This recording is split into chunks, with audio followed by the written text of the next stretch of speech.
time is now 6 o'clock.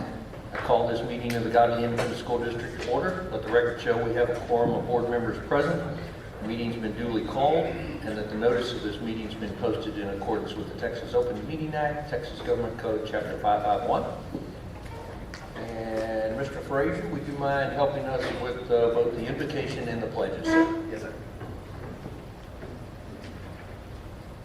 Let's pray. Dear Lord, I thank you so much for this glorious day that you've blessed us with, and the rain that we've received recently, and I'm thankful for the nourishment that it provides to the ground.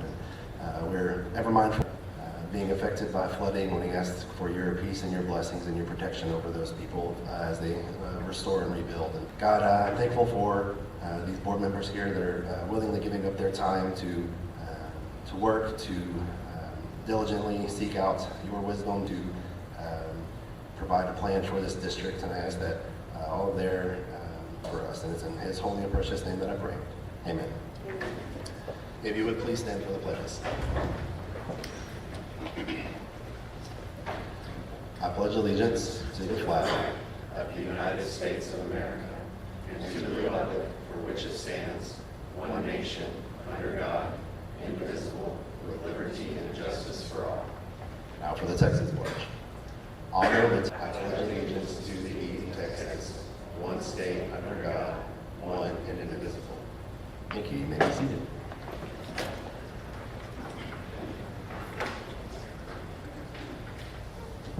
All right, next we will open the public hearing to discuss budgets and tax rates for 25-26. Spencer?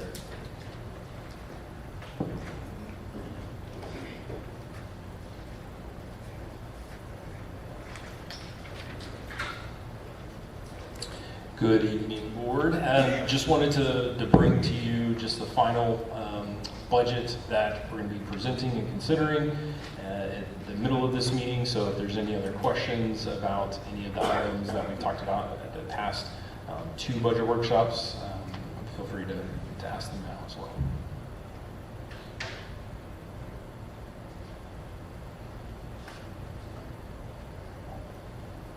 I had asked these questions of you before, and wanted to just touch base with us, ask when our next bond payment is going to be due. Right, so the next bond payment is going to be due in August of this year, 2025. So we pay the bond payments in February and in August of each year.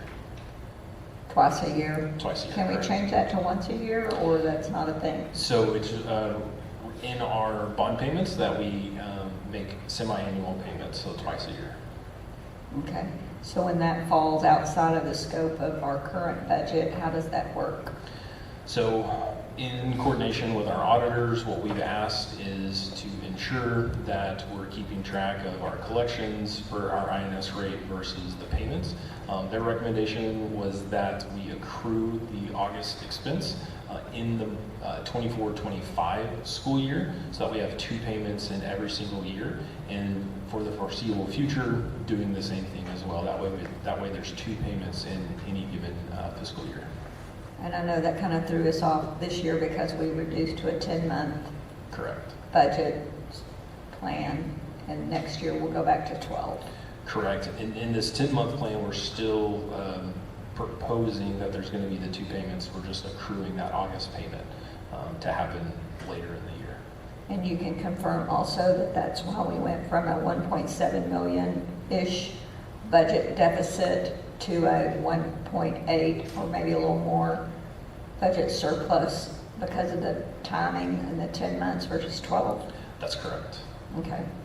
I had a question about, there was a line item where we were, on our 24-25 budget, we were paying for social services around $150,000, and in this next year's budget, that was reduced almost in half. Can you address why the change there? Absolutely. So I know one of the big items was related to a program that we use in our PEMS department, and so that makes up probably half of that change. The other change I was just looking is related to some accounting codes that we're changing to better align with the FASRAG, which is the Financial Accountability Guide. so that it's in the more correct place. So that expense was moved to a different line Different item? area, correct. Okay. And my last question, I had time, was that the lunchroom sales or revenue for lunchroom sales increased over the 24-25 budget. We actually brought in more than what we had budgeted for, but yet in the 25-26 budget, we show a decrease from that number, and I wasn't sure what the circumstance was there. Right, I'll look into that to see specifically what it is. It might have been an accounting, just a one number instead of the other on the budget amendment, but I'll look into it. Now, I know that we had talked about before increasing I know we had increased the fee Correct. for lunches, and kind of where do we stand right now since the school year's over? Is that going to be something we need to address again? We actually just went through the process. It's a ALE tool, so lunch equity tool, and even though we could have gone up, we decided to not go up on lunch prices or breakfast prices in the 25-26 school year. That's all, thanks. So does that result in a projected deficit for the lunch or the feeding program, food service program? Yeah, so the food service program is going to have a projected use of fund balance, but the difference that additional cost passed on to the parents versus the cost that we would have to pick up as a school district, I believe wasn't necessary this year. We can look at it for years forward. Thank you. I noticed on there was a $12,000 just hanging out there. In the past, we have had someone from the community come in and cover that. Is that a possibility? Yeah, so Somebody could come in and do that again? great point, Jamie. So last year there was a generous donor who came in for some bad debt. So these are students in between $0 and $25 that have overcharged their lunches, but haven't made it up to the 25 and over amount. And so there was a donor that donated that amount. This year it's around $3,500. The $12,000 that's on there is actual amounts over $25 per student that has been charged in excess what we call wildcat meals. So we make sure that the students still receive some sort of lunch or breakfast, even though they aren't paying us. So, oh, sorry, go ahead. No, okay. So pending that we do not have a random act of kindness like we did last year that pays off the lunch debts, what is the school district covering in, lunch debt for all students, zero to all of, Zero to all of it would be around $16,000.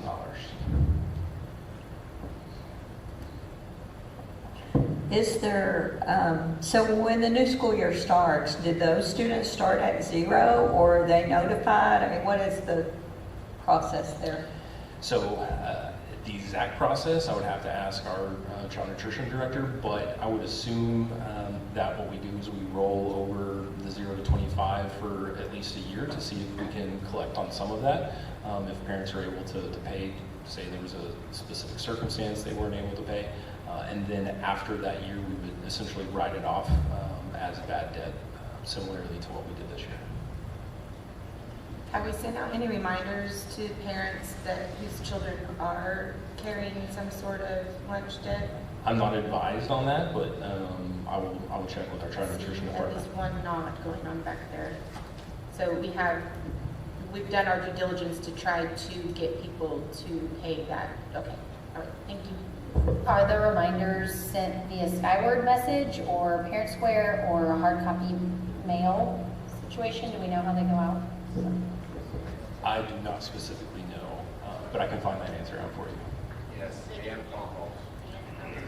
So yes, all of the above and phone calls. Thank you for. Yeah, so there's phone calls that go along with the emails from Skyward and Parent Square, and the letter. Other questions related to the budget?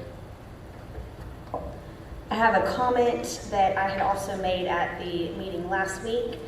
The estimated no new revenue tax rate is 1.17666, and the proposed tax rate is 1.27220, which is 0.09554 over the no new revenue rate.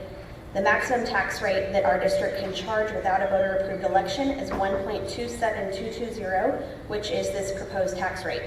So once again, we are maxing out our tax rate. I would like to see us consider additional budget cuts while still accounting for teacher raises to lower our taxes to the no new revenue rate, especially since the state is now giving districts additional funding.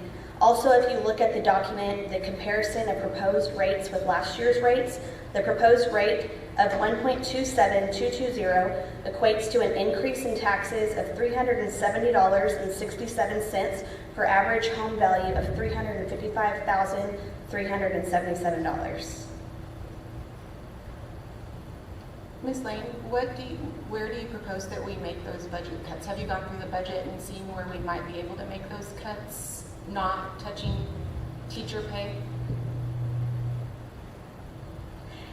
I wasn't a part of, I know I just talked about this last year as well, but I would love to have some kind of workshop with the board and with the department heads, because we don't really know what goes into these budget decisions to be able to make those calls. But if perhaps we could sit in on those meetings to see how these decisions are made and how that budget is allocated to the different departments, then that would be helpful. I think if you requested a line item from Spencer, he would be happy to deliver that to you. We've gotten that before. Yeah, I mean, in our last two budget workshops. Pause one moment. Let's be careful with our mics. One mic at a time, please. Oh, so our last couple of budget workshops, we could, I mean, like, we can dive as deep into the budget as we absolutely, we want to go line by line by line. We absolutely, that's what the last two budget workshops were for, is for us to go line by line and say, is there anywhere we can cut this from this or whatever. So, I mean, like, if you want to meet with department heads about their budgets, I'm unclear with how you answered that last one. I'm sorry, I'm just trying to clarify. We receive a 5-page budget. It's very hard for me to see line items to even know where costs could be cut. That's why I was saying it would be helpful if we could meet with department heads and or see a more detailed budget, which I did ask for, more than 5 pages to be able to see where cuts could be made. So I know that I heard from multiple teachers this school year with the budget cuts that they were, and former teacher, I know before all of this, that when I was in the classroom, spending lots of my minimal paycheck as a teacher on classroom supplies, even down to like copy paper. So that is a hard thing for me to ask the teachers. If you want more pages to look at, by all means, but I don't feel like it's our role as board members to meet with department heads. Isn't that what we employed our administrators and our superintendent to oversee, and then they bring us that information and we trust their expertise? Yes, then I suppose I should word my wording to say that I would like to see administration meet with department heads to see where budget cuts could be made so that we could get to a no new revenue tax rate. So we do, just to answer that, we do hold meetings in the 23-24 year, and then in this year, the 24-25 year. We cut over 20% of the non-payroll related expenditures. If you remember from the budget workshops, out of our $35 million expenditure budget, about 1.5% of that is related to non-classroom items, related to fixed costs, JCSSA, and payroll. And so looking at that, it would be almost impossible for us to continue eating into the budgets of the classrooms without financially impacting the teachers and the staff that are currently in the classrooms.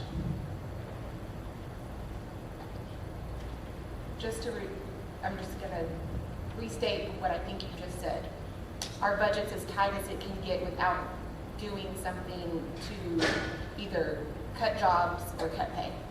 Correct, yes ma'am. And as it relates to the additional money from the state, since the state did not give us the full basic allotment increase that we were specifically looking at, those teacher raises are actually tied to specific people as it relates to PEEMs and their coding. And so it's not just like we can take the money and give it to whoever we want to. There's actually prescribed items that we have to go by.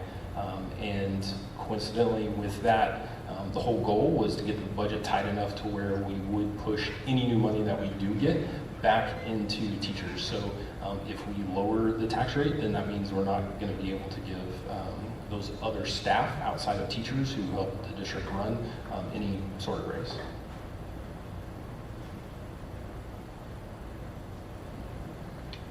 And I would like to also make a statement that the increase is due to the appraisal value of the properties, not our tax rate. Our tax rate is actually going down. That's correct. So the tax rate is going down. There was around $169 million in new construction, and so that's specifically what makes up for the increase, plus a little bit of homestead cap.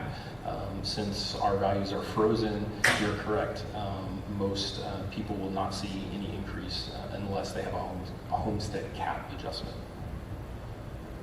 According to that document, the average house will see a $370 increase in taxes, even with a lower tax rate than last year. Correct. That's on average. But we set the tax rate. If the values are froze, how would any existing home see an increase at all? Because every year you have 10% that increases from the appraised value to the taxable value.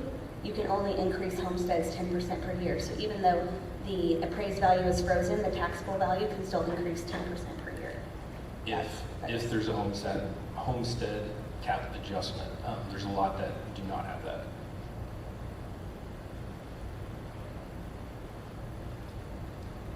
Are there any other questions or concerns over the budget? And one more, just as a reminder, this is the hearing for the budget and the tax rates. At this meeting, I'm bringing to you to propose and consider just the budget. We have to wait until we receive the certified values in July, and then we will look at proposing and adopting a tax rate in August.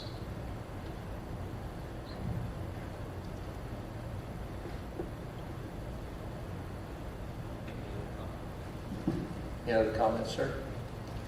No, sir. Okay, thank you. We will close the public hearing on the budget. Next on the agenda is superintendent reports. Dr. Deere. So make sure you want to give us some construction updates. How the office is going.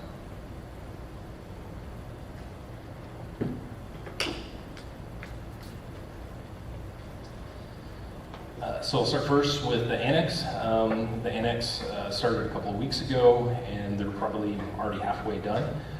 So if you go by and look at that property, you can see that the garage is completely infilled. Now they're waiting to pour the new ADA compliant driveway, as well as access to the parking behind RBG. That should be completed at the end of this week.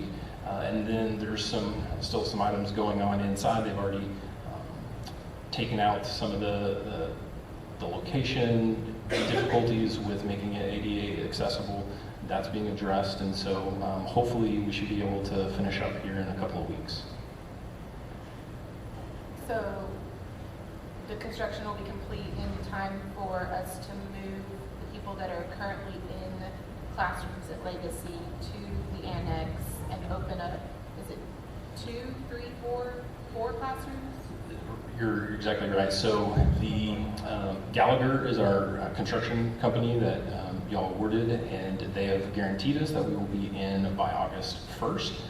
Based on how it's going, the subcontractor thinks that could be by this time next month, around the 16th or 18th.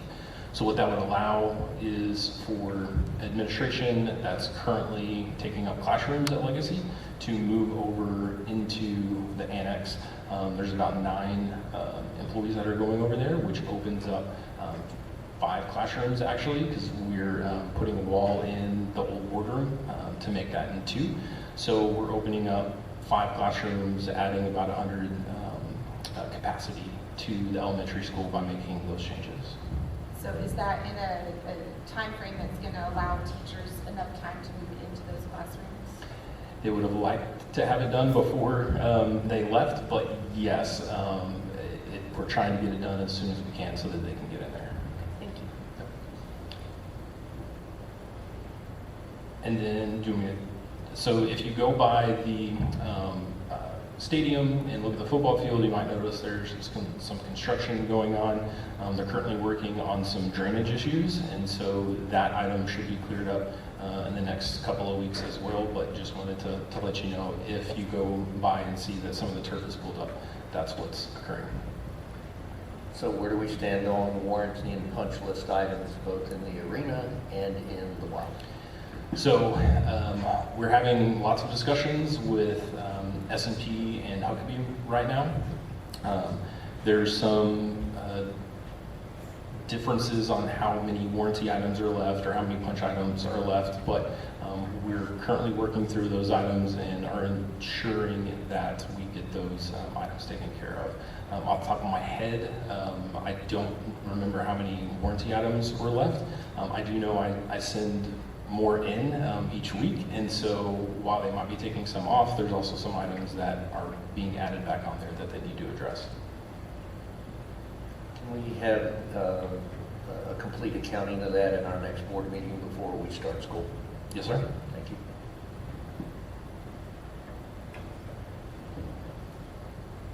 Any questions about construction update? Talk to us about roofing. Okay, so wanted to talk to you about roofing. I have a gentleman here to present. He's with Roofing Solutions Group, and since my expertise is not in roofing, I wanted him to talk about the process, how that works, what him and his company have done for us, and then specifically look at just the 6th grade and the RBG campus. So here on the 6th grade campus, last time you all walked as a board and looked at some of the challenging issues as it related to drainage and roofing and why we need this now, but also why we need it in the future as well, since this only addresses a portion of the entire building. And another piece that I haven't brought to you yet that he might talk about is we're also looking at the legacy campus because after this past rain, we noticed there was some potential issues there as well that we need to address sooner rather than later. So I'll have him go ahead and come up and present to you.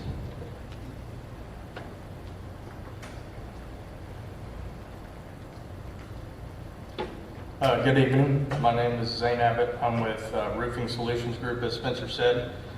Recently, we conducted a couple of roof assessments, one on the 6th grade campus, one on RB Godley, both pertaining to the existing single-ply systems that were on there, both around a lifespan of about 20 years, and they've gotten pretty close to reaching that lifespan.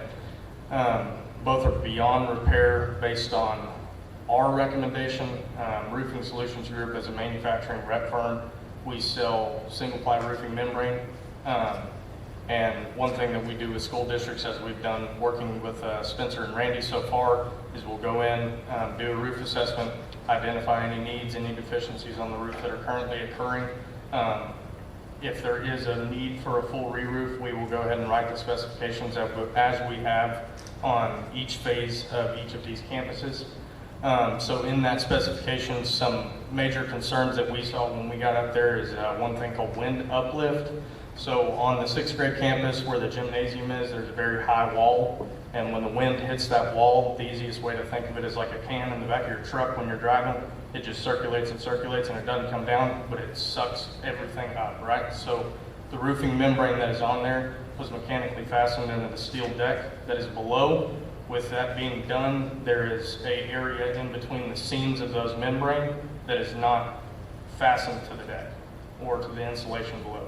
So therefore, in the specifications that we wrote, It is a fully adhered system. What that means is that the entire roof system is glued, other than the 2 layers of insulation, both being 2.2 inches, which meets your R25 rooftop insulation code.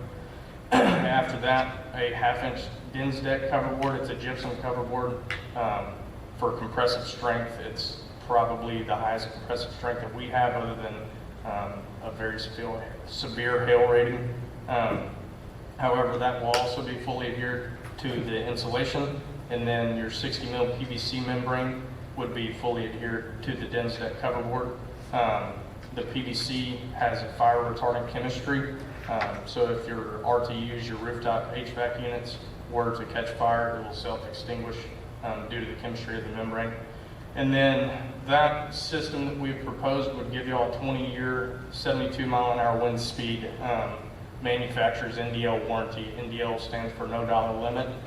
So if there was an occurrence of a manufacturing defect that was catastrophic, Versico Roofing Systems, the company that we rep for, would cover the labor and the materials to fix that if it was a manufacturing defect.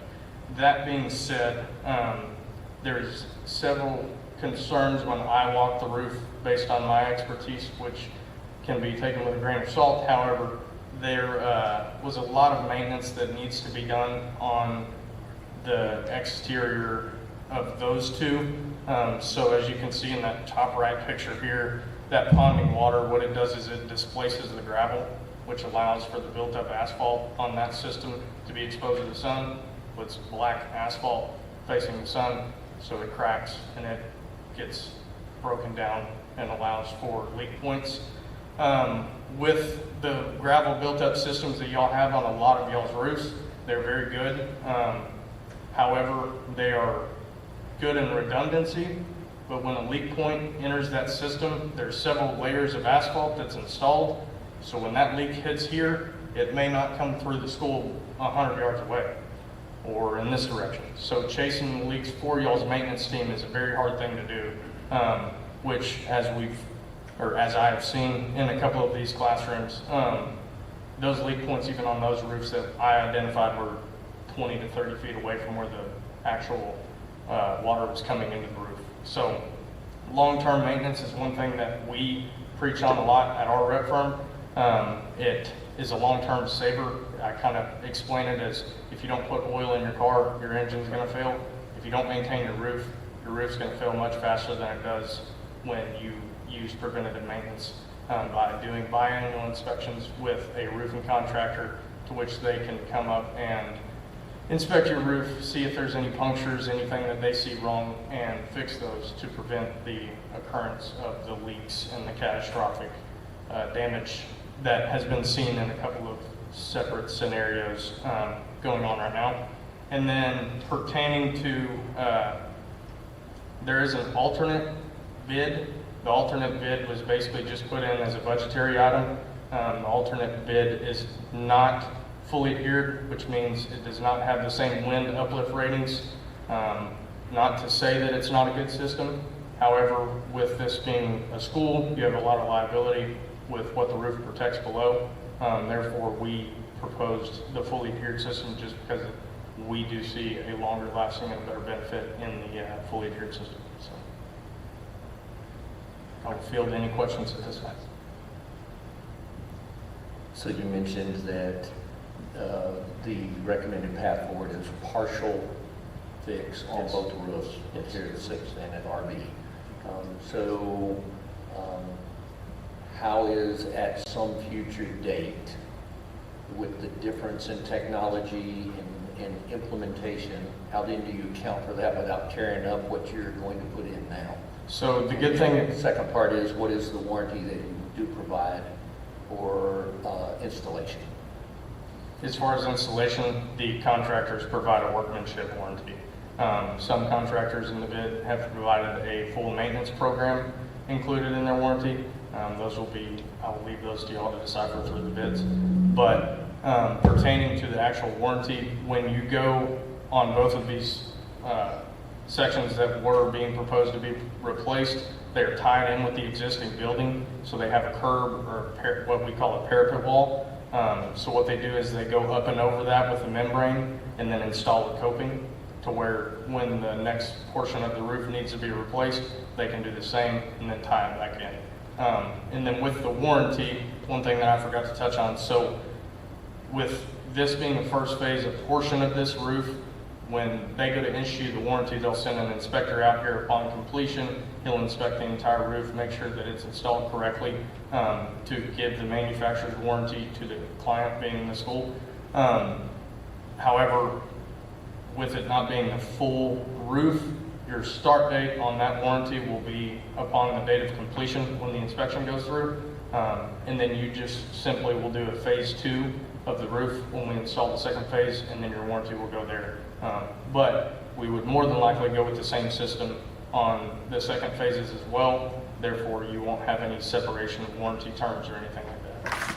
So just following up on the warranty, what is typically the workmanship warranty linked? So I know, I believe in all the bids, they're a 2-year workmanship warranty. They will be listed in each of the proposals that Spencer has. And then some may differ in a full maintenance program. However, I'm almost certain that they all 3 have a workmanship warranty included.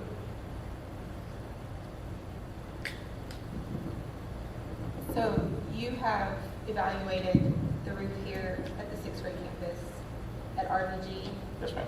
Legacy? Not yet. Thursday. Yet, okay. And you have not been on the roof at the middle school either? No, ma'am. Okay, so just these 2 campuses Yes. for right now? Okay. Yes. I didn't see a price estimate on your bid. So that's, the pricing will come a little bit later in the regular agenda. Zane is here just to present on the specifics of what he saw as it relates to the actual condition of the roof. And then also one more thing to touch on. These proposals will be ran through TIPS, which I'm sure y'all are aware is a buyer's cooperative. The interlocal purchasing system allows for a private bid. We bring in the certified contractors that have to go to school and get certified to be able to install the commercial roofing membrane and full systems. Therefore, you can have the peace of mind to know that it's not a random contractor installing those roofs. These are all guys that we do business with on a regular basis. So just to be noted. Just for full transparency, the services that you have offered our district, how much did our district pay for your services? $0. Thank you. Yes, ma'am. I saw that there are a couple of, I don't know, I think it's that one. There were 3 proposals received, correct? Yes, And can I ask, just for our tax-paying businesses that are in the community, were any of our roofing businesses that are located in Godley ISD, are they in this spectrum of work, or are they just residential, or were they, how did we come up with this list? I know obviously you have providers. Yes, ma'am. So all 3 of the contractors that we did provide are, as I said, were TIP certified, and they also have all done schoolwork in the past. That's one big key when we do these internally in our rep firm. We always invite number 1, a loyal contractor and a school contractor, so they understand the full system of what they're installing and the requirements of working with the school district. Just to touch on that too, so making sure we have the 3 quotes, even though it's within TIPS and it's already been competitively procured, we always want to make sure that we're trying to get the best price. And so that's why Roofing Solutions Group went out and got 3 different quotes. And so some of them are local, some of them are not local. It just depends on who is within the bid. Do we know what the age of the roof here in RB are? And then Zane, the proposal, and I mean, you may not can answer, but I mean, in residential, we say it's a 20-year roof. But what is the lifespan of a roof like you're talking about installing? Of a new roof, with this being a 60 mil PVC, our testing and research at Versco Corporate shows that it will withstand at least a 20-year time frame. We walk roofs pretty much every day. Very seldomly do we walk a Vertico roof from one of our guys that was installed that doesn't reach its lifespan unless a hailstorm or an act of God occurs. So.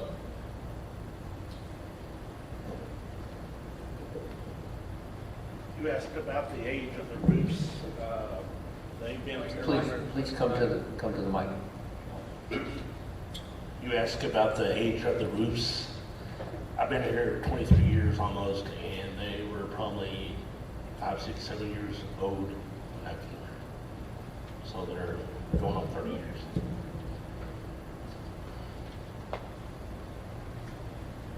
Any other questions for Zane on the roofing construct and materials and such?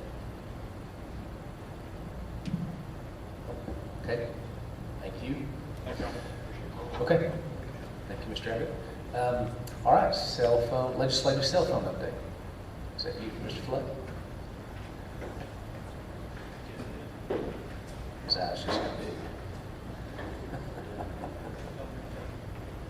So just to remind you guys, we've been talking the last few months about our administrative regulations, cell phone restriction use policy Mr. Flood's about to talk about. And at that time, we told you guys that there's a high likelihood that the legislature would pass a possible cell phone restriction bill. So that's what Mr. Flood wants to talk to us about today. Correct, yes, sir. Thank you, Board. So right now, it is not passed. It's sitting on the governor's desk for his signature. It was passed by both houses of the state. So it is not a policy at this time. It's an admin reg that is still with us that we're proposing or putting forth in our handbooks for next year about the cell phones. It's House Bill 1481. And basically it's saying that the boards have to create a policy that we adopt. Every time the state does that, they're going to have TASB create legal policy that we'll follow, and then local policy will come after that. Usually Mr. Carnes, runs through all our local policies. And then basically schools are given the option of they can prohibit from coming to the campus at all, or keep it, the kids store it somewhere throughout the day, are the two options. And schools get the discretion in how it's stored. It originated as it needs to be stored somewhere off the child originally, and then a lot of legislators are like, no. It's got to stay with the kids, which is in line with what our parents felt in our parent meetings, that it needs to stay with the child. And from some of our emergency protocols, we believe in that as well, because we teach kids, especially at the high school and middle school, if it's unsafe, you're free to run, and then get in touch with whoever you need to pick you up wherever you are. So we want them to keep them on them, just out of sight throughout the school day while we're doing school. I was talking to another parent at a different event I was at one time, and talking about this bill, and they weren't in our district. They're like, whoa, wait, what does that mean? How do they do like after school buses and games? And like, no, this is during the school day. So like kids coming home from extracurricular events late at night, they'll have their phones, getting like, hey mom, I'm about to be home, come pick me up, so on and so forth. So this applies during the school instructional day is what they're talking about. Obviously IEPs would be exempt, medical needs, so our diabetic kids that might need to check their medical blood sugars could be exempt from some of these things. Most of those kids check it with the nurse in the office now, and at the hospital level, they take care of that really smoothly. It might be a transition for some of the younger campuses where kids are learning how to take care of their diabetic needs. And then whenever it gets signed by the governor, it'll be a policy that'll be in y'all's court. But right now, it's administrative for us that we're pushing forward with. The parents are on board with it. Everyone I've talked to, our parent presentations, our parent survey, and all the reports I've given to you all in the past couple months, people are for it.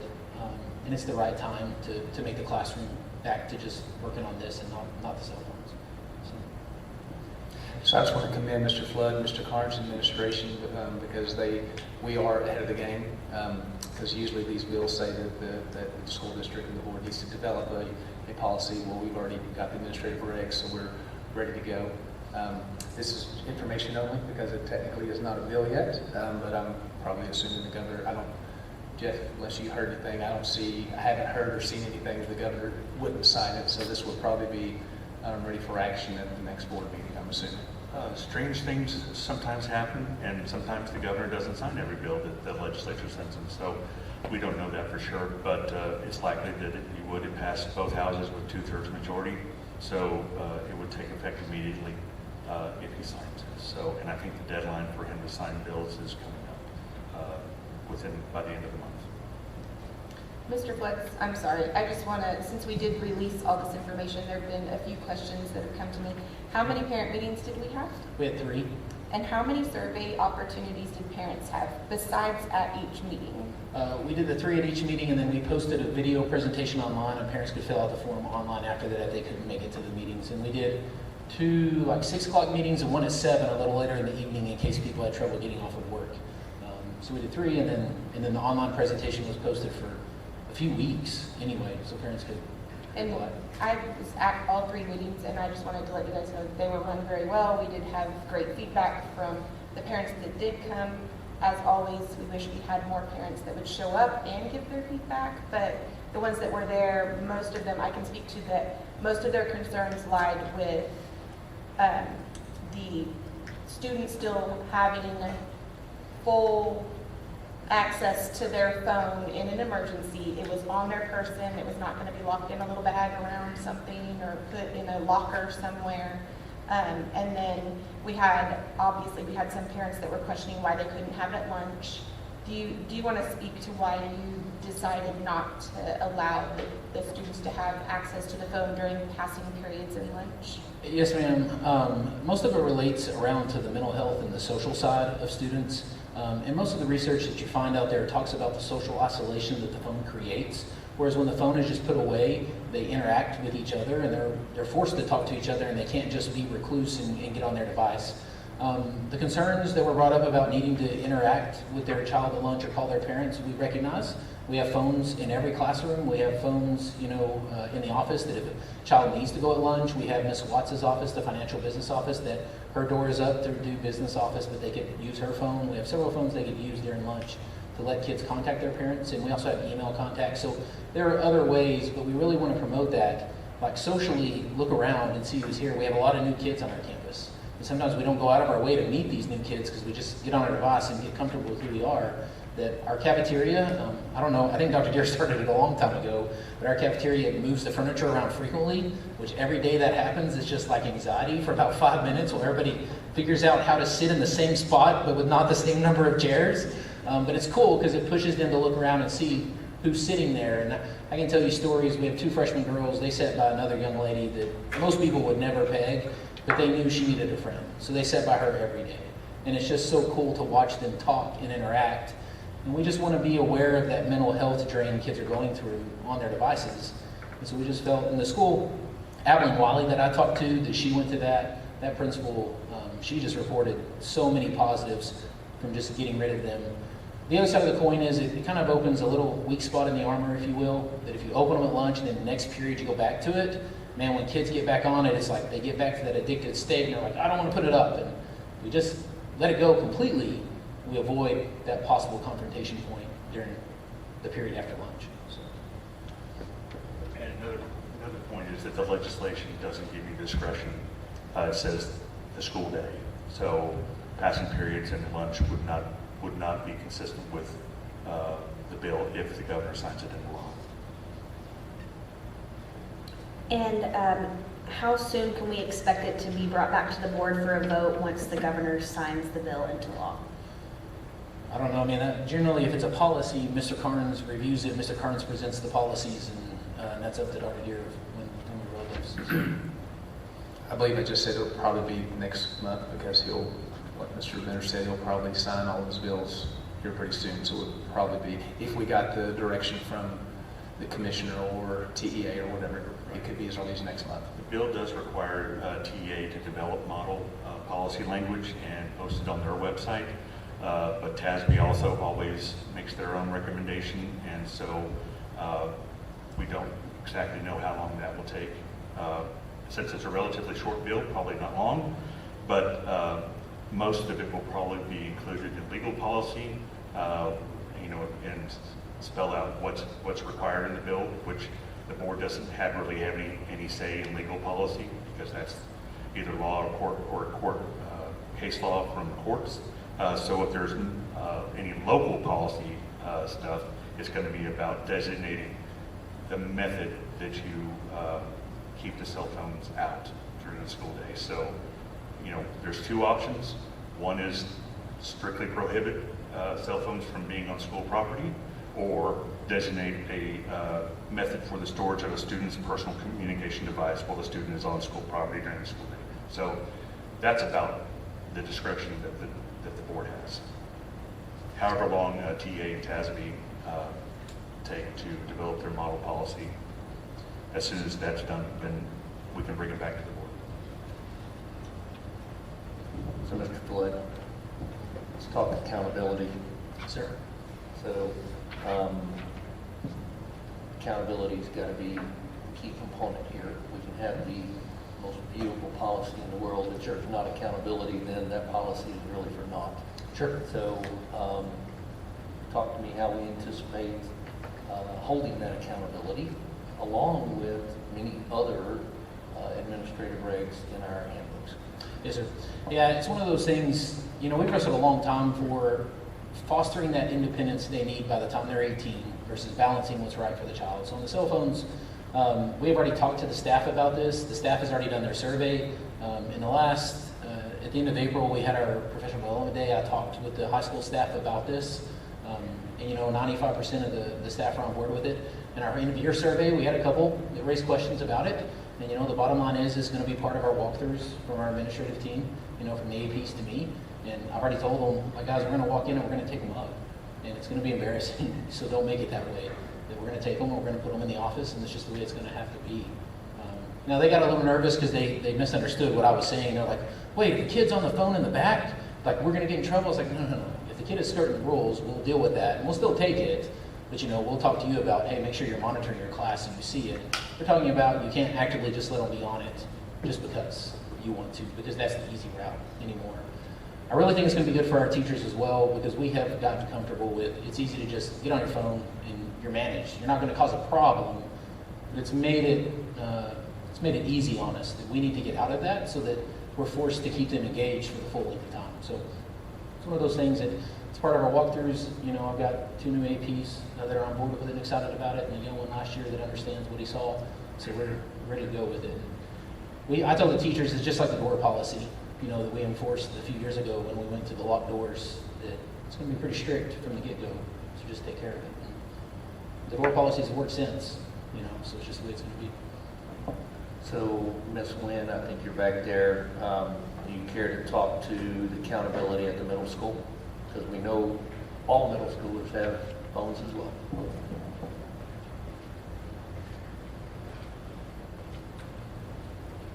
So at the middle school, this is not a change, actually, and so students are used to that. I will tell you, we have very respectful students. All the way through 6th grade, they are asked to keep cell phones away. So when we get them, that is the policy they're used to. So they come in kind of knowing that. And we've had a policy where we take it up, it's turned into the office, we've met with parents about it already. So I feel like we do a good job of that. Tom started that before I was ever there. That was just a gift. And so it is the gift that keeps giving. We expect it to be the same next year. Thank you. Other questions on so far? Okay, thank you, Mr. Flake. Mr. Carnes talked to us about facility regulations. Another update. Howdy. So this is information only. And so we have some amazing facilities and a lot of great events. And with that, we have been discussing how to make these events as safe and as enjoyable an experience for everyone. And so we know last year at our events, we started to see, and Coach Dudgeon brought this, and we were having conversations, and you were seeing videos of it posted and seeing it on the video board, even at the Texas Way. And so we believe in the Texas Way. And so what is that? And so improving sportsmanship, decreasing ejections, and then strengthening communities and the relationships between coaches, athletes, officials, and fans. And so the Texas Way is based on 3 pillars. And that's do we have that to where we can put that on the screen for everyone? I know it was in our board books, but is that something to be put up? I don't have access. No. Okay. Sorry. Keep going. So the 3 pillars of the Texas Way are respect for others, control of self, and spirit of competition.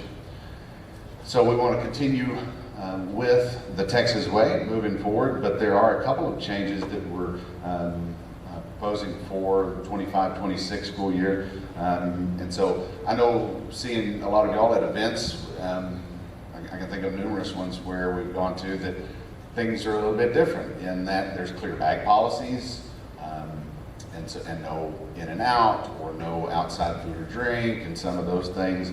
And so, so we started looking into this more as we're experiencing it more. We even saw where in the UIL playoff games that we were hosting, it wasn't a guideline for our facilities last year, but people just showed up with clear bags anyway, because that's just become more and more of the norm. And so I do know there are some other districts with similar regulations in our area. Granbury, Joshua, Burleson, Castleberry, Mansfield, Mineral Wells, Aledo, and that's kind of where I stopped. I know there's plenty more, but this is something that that we're seeing across the state.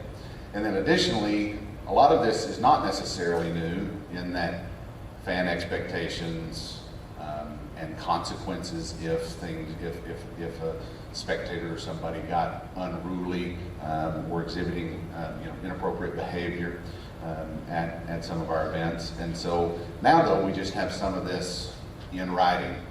And so and then just like with the cell phones, we wanted to get this going now so that we can go ahead and start this summer communicating these expectations and kind of some of the changes that we'll see, so that Jeff can get on, do his thing and start pushing this out, then in signage and so things, so to better communicate this. So one of the things is the clear bag policy. It's a clear tote or a gallon-sized Ziploc bag, or the small clutch purses. I call them Lulu bags. Y'all know what I'm speaking of. And so, so changing the bag policies, no suitcases, things of that nature, backpacks,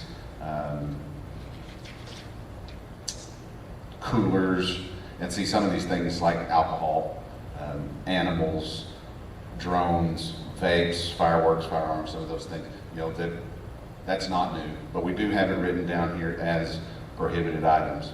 Now, one of the things that was brought up was about kids playing on the baseball field.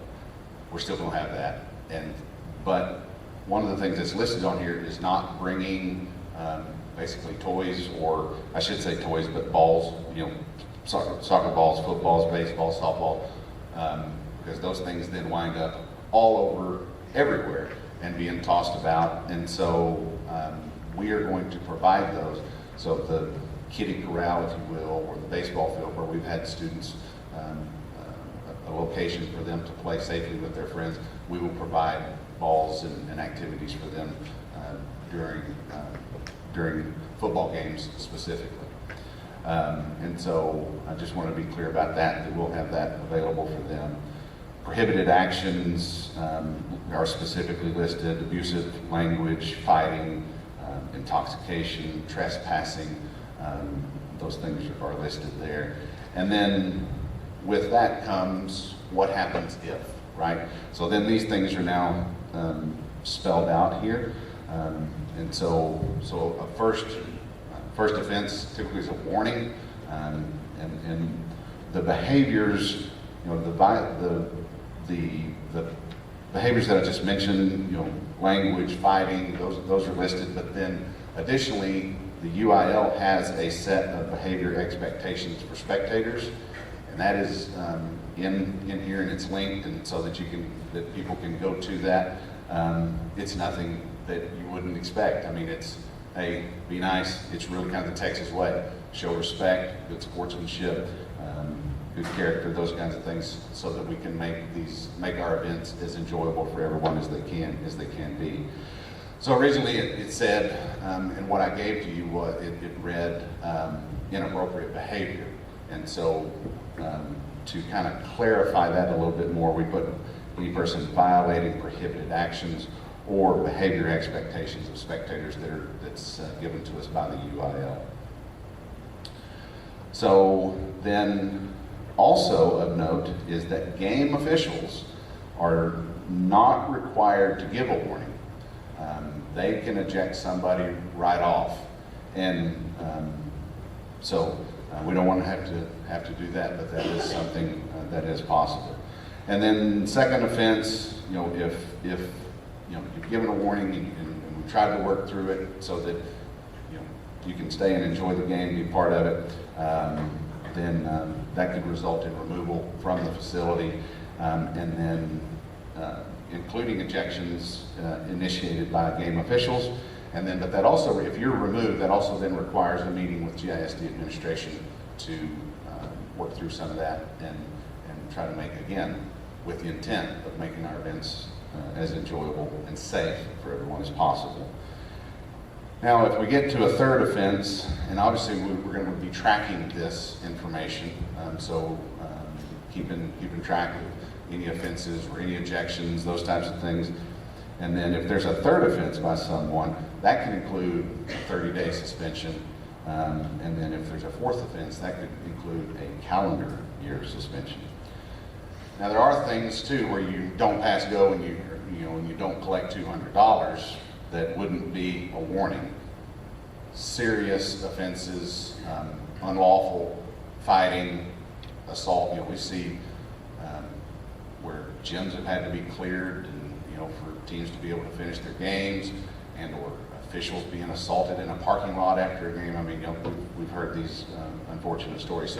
So there are things like that it's deems more than just a warning. So that would skip to immediate removal more, and then you're looking at probably further consequences there as well.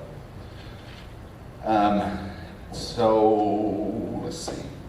Oh, two other things that I forgot to mention. One of the things is that one of the concerns from all of our administrators has been younger students, and younger students that are just being dropped off and picked up after it's over.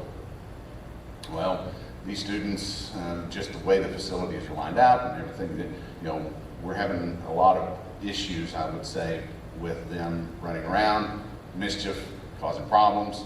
And so with that, there's been a strong push from our campus administrators specifically that any child, 8th grade or younger, must be accompanied by an adult.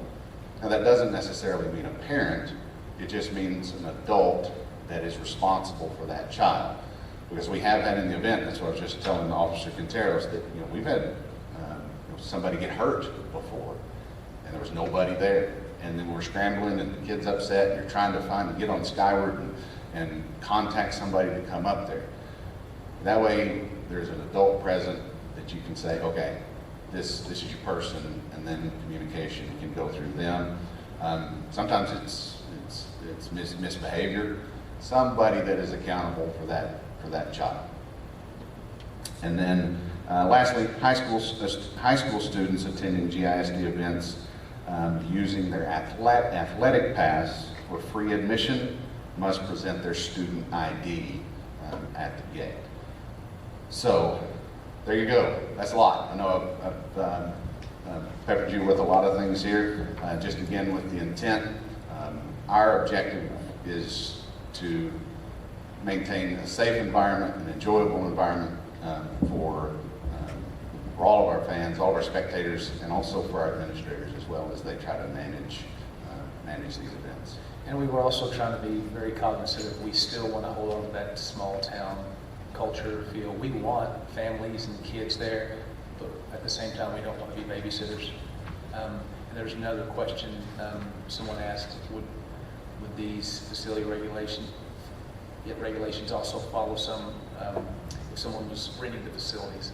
And we think that yes, they would. So I think this school year, I think this gym almost had to be cleared it was a little league volleyball game or something like that because of a couple of things. So I think that'll help kind of keep tempers down, knowing that there are still possible consequences. And those things are additionally spelled out in their rental agreement as well, to behave and be nice, and if not, then yeah, you do run the risk of losing it. Unfortunately, we have had to make some of those phone calls and give some warnings. And, sometimes it's not unfortunately, we did have that incident this year where tempers got to running a little high, but also it's just care of the facilities as well. You know, our turf, we have turf regulations, you know, so that they're, you know, gum, seeds, and metal spikes, and those kinds of things. So just taking care of our amazing facilities. So, questions? Yeah, I have a list. Okay. So my first question kind of speaks to, is it going to be all events? So you're not just speaking to the high school football and basketball and baseball games. So how are we going to handle middle school football and basketball games that start fairly soon after the school day is over? You know, sometimes it's a 5 o'clock game, especially with basketball, and like even a 4 o'clock game for some middle school football. So those kids are going to have backpacks, and they're not going to have parents. So is this going to be black and white? I mean, will there be a place where they could store their backpack? That's it, yes. So, and that'll be part of the things that we're going to have to continue to work through this summer in preparation for designating those areas. But yes, there will have to be designated areas of where they can put things, store things, keep things, you know, during that time. Now, truthfully, they would have to have an adult with them as well. And so with that, you know, you can also, you know, go put your stuff in the car, those types of things. So either in a vehicle, or we will have a spot designated where they can put their things. So that would be true to the school day baseball games at the high school. So the students there will have to have a designated spot where they can leave their things before they come out to watch that baseball game for their third period class or whatever it is. Correct. They do at the high school. Yes, Okay. ma'am. And then I've also asked Officer Q and Mr. Flood, so don't leave me hanging. Oh, okay. Yeah, so, yeah. So my other question has to do with, you were talking about that we were going to keep track of how many infractions there were, et cetera. So do you have it laid out how you're going to keep track of that yet? Are we going to send a letter so that, and sometimes our letters get misinterpreted and miscommunicated, and so I just want to know if we're going to be giving these people who there is an infraction of some sort, are we going to be very clear and send them some sort of written communication that you've had your first one, this is what we are keeping track of, one of, you know, this is your first, we just want to remind you of our Correct. Policy, it's attached. And that has already been something that we have done. Yes, I and knew we that. will So continue are we to going do to that. continue to kind of have Yes, that ma'am. written, because it can't just be a verbal, because then they're going to be like, oh, I didn't think that was a warning. Right. Right, and so I kind of want to know what you guys have thought about how you're going to handle Yeah, that. so clear documentation, clear communication, and then internally for us to keep, okay, you know, I don't know, John Doe, you know, offense, one, you know, date, kind of, you know, some information, and so that, then two, so then if there is, which we hope there's not, we hope there's I hope there's no list, to be honest, but, you know, if anybody does have to be removed, then we'll just keep track of that so that then we know, oh, we're not having to rely on memory to say this was their first offense or second offense or remember when, you know, that way it can be clearly, you know, for us and them as well.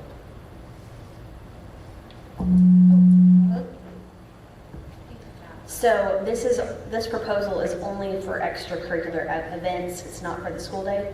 That's correct. Okay.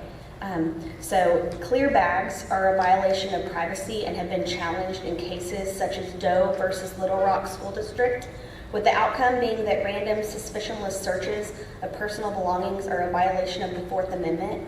And also in a 2016 study published by the Journal of School Violence, they found that the use of clear backpacks actually led to a significant increase in school violence because students felt that they were deemed untrustworthy and expected to break serious rules. Therefore, clear backpacks are a facade of safety.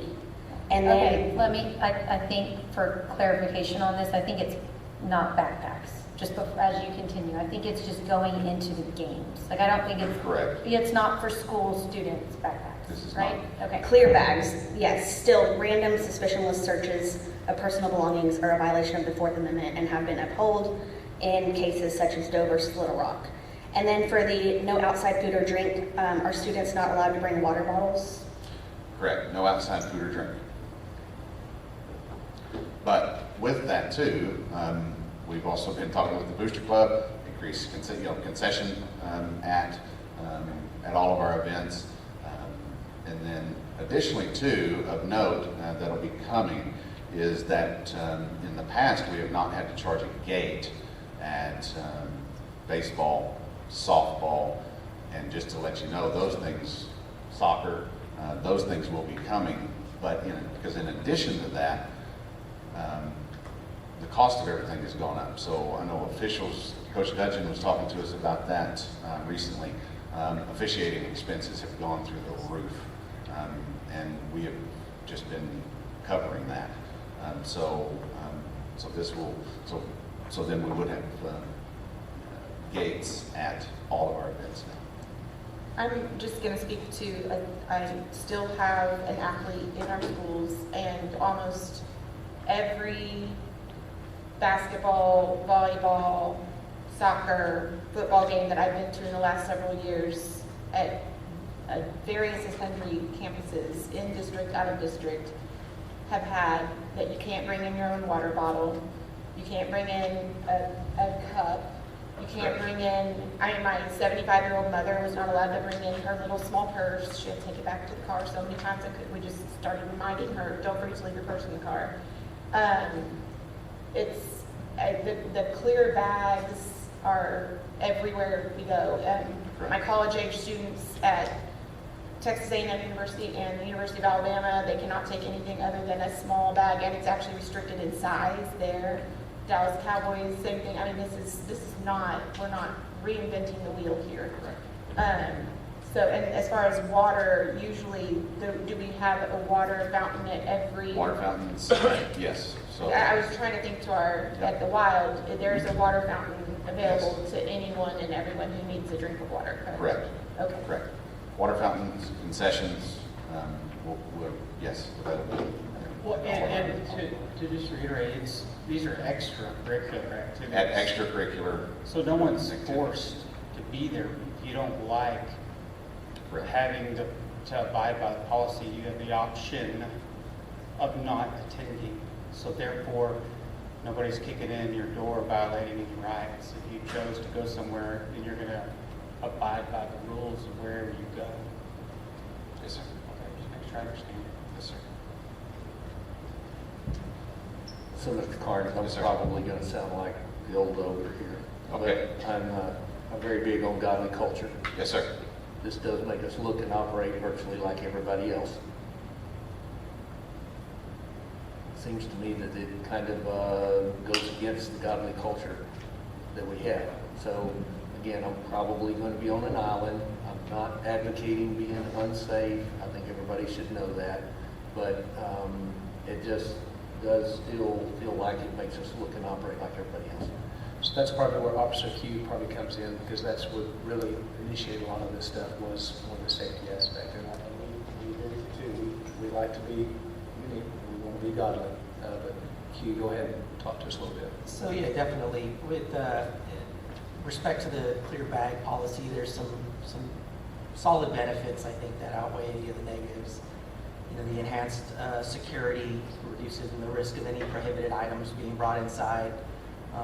The efficiency of entry, you know, we're not having to thumb through people's bags to make sure nothing is in there that shouldn't be. You have the gatekeeper and stuff doing that.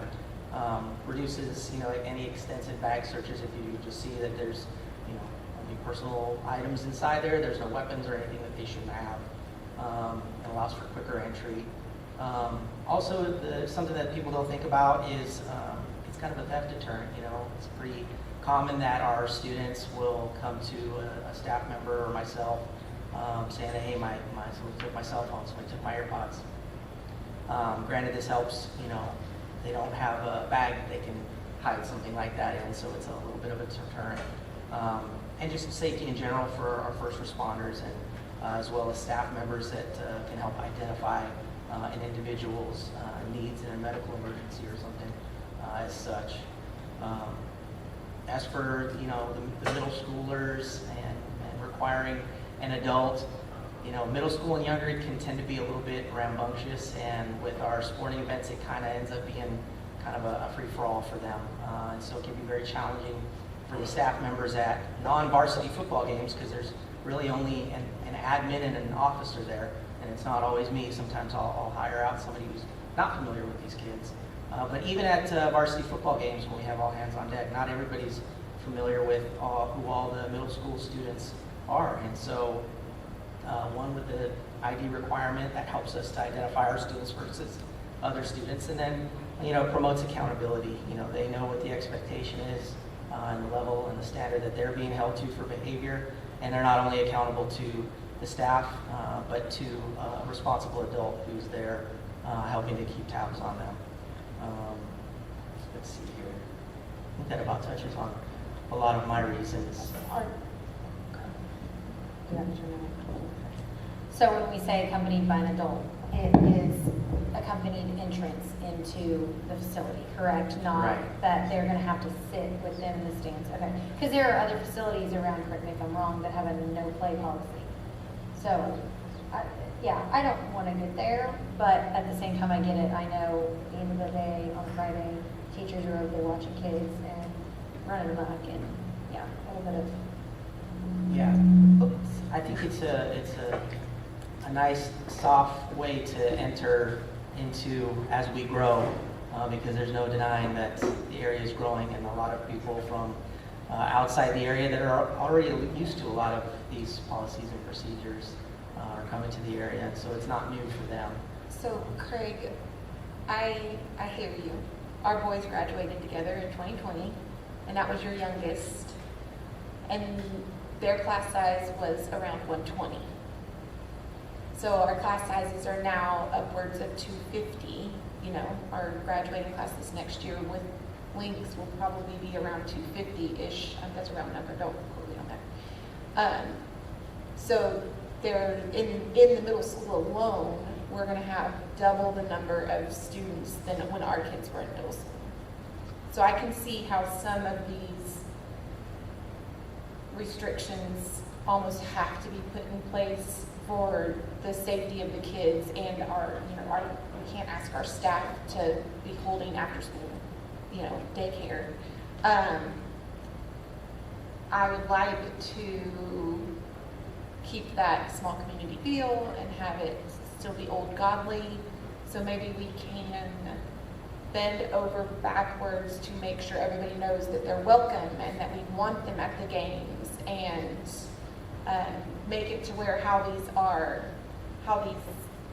things are communicated and how we uphold them to not be real, putting our thumb down on people. But if we do it in a friendly way, I think we can still have that same community welcoming feel at our games and just have a little bit more safety-minded things in place.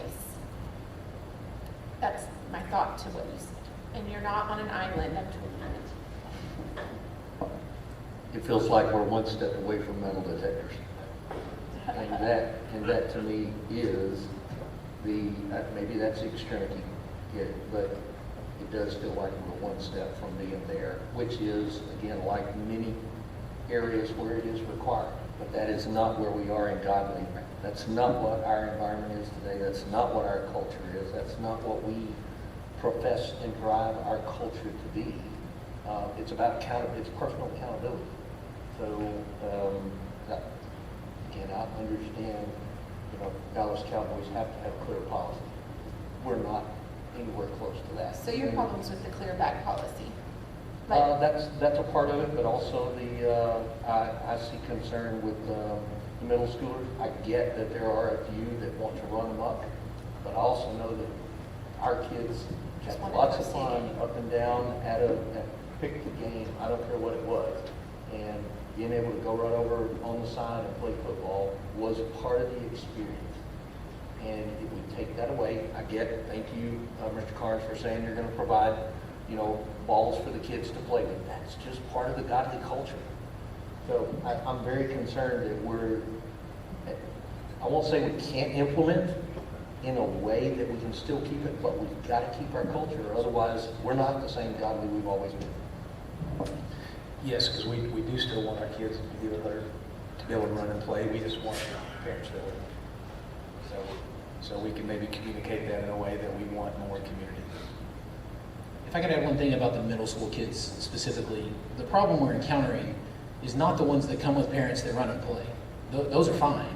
What happens is they walk to Dairy Queen, sit for an hour, and then walk right over, and they won't go home until 9 or 10 o'clock at night, and their parents won't even know where they are. Half the time they call them, they're like, oh, I didn't know where they went. And like, the parents it's the absentee ones that we're fighting of, and then they're just roughhousing. There's a little bit of bullying that might occur. There's some other odds and ends that we're trying to mitigate with those kids that parents aren't even tracking where they're going. All the ones that come with mom and dad or grandpa and grandpa and run around, they're great. Those are awesome. It's the ones that are just showing up and they don't ever even go in the gym sometimes. They sit out in the Hall of Honors and just want to play for the full. They don't even no, come in, we'll give you a student section, we'll let you cheer your little heart out for the team. But you're here to do that, not come over here and just, bring your Dairy Queen and sit out here and make a mess for our custodians to clean up and, break things because you weren't meaning to, but you're roughhousing and playing around inside an area you shouldn't have been. So that's really what's that targeted at. The ones that come with an adult are generally engaged and involved and have a good time. So is there a way to have a meet in the middle, kind of like the facility regulations that we're putting in play with, warning 1 is this, warning 2 is this, warning 3 is that? I hear what you're saying. I also have concerns about some of the safety as we're growing. But again, I remember at the end of the day, you're not trying to go and get on to kids because they're not behaving. What is the policy that we currently have in place for handling this? And or is there a way to bridge the two before we go full out policy? Do you see what I'm saying? Like for those kids that are going to Dairy Queen, coming unattended and whatever, what? This year what we've done is we'll warn them, we'll kind of, hey, clean up your mess, go down there and run them. And the real problem is not the Friday night football, it's the varsity basketball and volleyball where there's one of us who's also trying to watch and cheer on our kids and be a part of the officials that we have to be there for. And then also stepping out to take care of this, there's just too many. And if we give them a warning, if they continue again, we usually make them sit down where we can see them. And then the third time it's like, bye, get out, don't come back. And so that's the way it's worked this year. So for that area specifically, I don't foresee there being an issue with saying there's no playing in here, in my opinion, in the arena. It's different in the football field. But that's a facility that is brand new, we're trying to take care of. It was obviously, an expense that the district had to incur to have that great facility. The community, you're correct. But my point there is is that not something that we can implement for that specific facility to help with that, to, again, bridge the gap between old Godley and what Godley is slowly growing?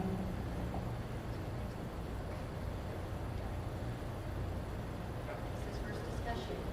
This is first discussion, I'm just saying. Yeah.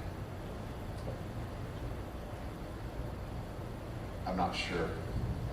Can we take the action to go put some thought into it and to bring back something as a potential?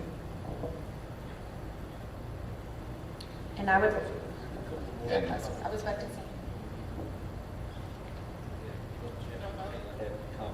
No, I just have a quick question. The play area, it's the softball field during football games, is that right? baseball field. Baseball field, okay. That's awesome. I love that. That's different than a lot of districts. Is there an age? 5th grade and younger. Okay, that was my question. Yeah, I should have known that answer because my kids are always over there, but. Yep. Yeah, okay. So 6 through 12 are expected to be in the stands. Okay, all right. And then I would like to see a policy, maybe multiple policies that we can look at. But I have a big issue with the clear bag policy. And also in that policy, it did say that people could expect to have their bags searched upon entry. And I maintain that, again, Supreme Court cases such as Doe versus Little Rock said that these random suspicious list searches of the personal belongings are a violation of the Fourth Amendment. And again, the research shows that it does not lead to a decrease in violence. So I would like to see that. Maybe we could see a policy that can help with some of the roughhouse or the parents not being with the students or not monitoring them, but have a policy we can look at that doesn't have the clear bags. So with, as it pertains to Fourth Amendment, search and seizure, law enforcement is not going to be the ones conducting any kind of a search. We're there in a support capacity, and so I can violate somebody's rights, but y'all as citizens cannot violate somebody else's rights. So if they set the rules, those will be on their rules to enforce, and if they have a problem and they need law enforcement response, then that's what I'm there in that capacity. If the board approves this policy, the board is violating those rights. Do you have an alternate solution?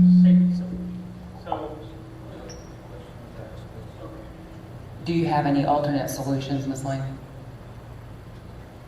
Just that the research shows it doesn't lead to less violence. I don't see a need to go to clear bags.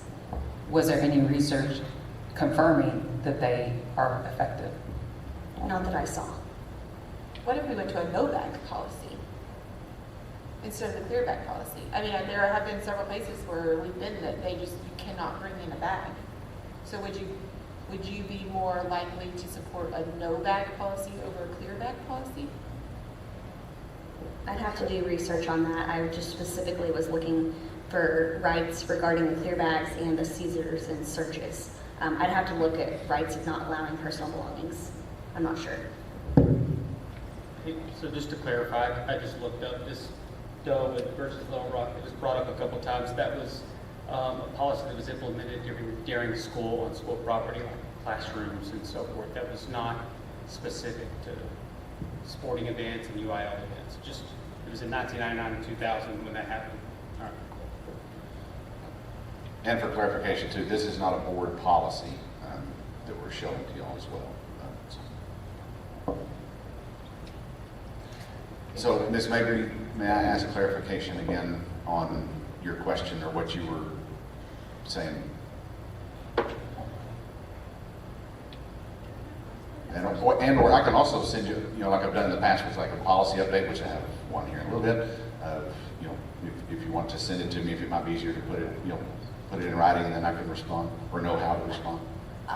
We can follow up like that as well, but Okay. just basically a quick overview is instead of making a blanket policy for children being escorted in with adults or bags or whatever, maybe have, like Mr. Flood is talking, specifically the issues are really happening in the arena. So kind of like when you have a facility rental agreement, you lay out the specific details of what it is if you rent the arena versus renting the stadium.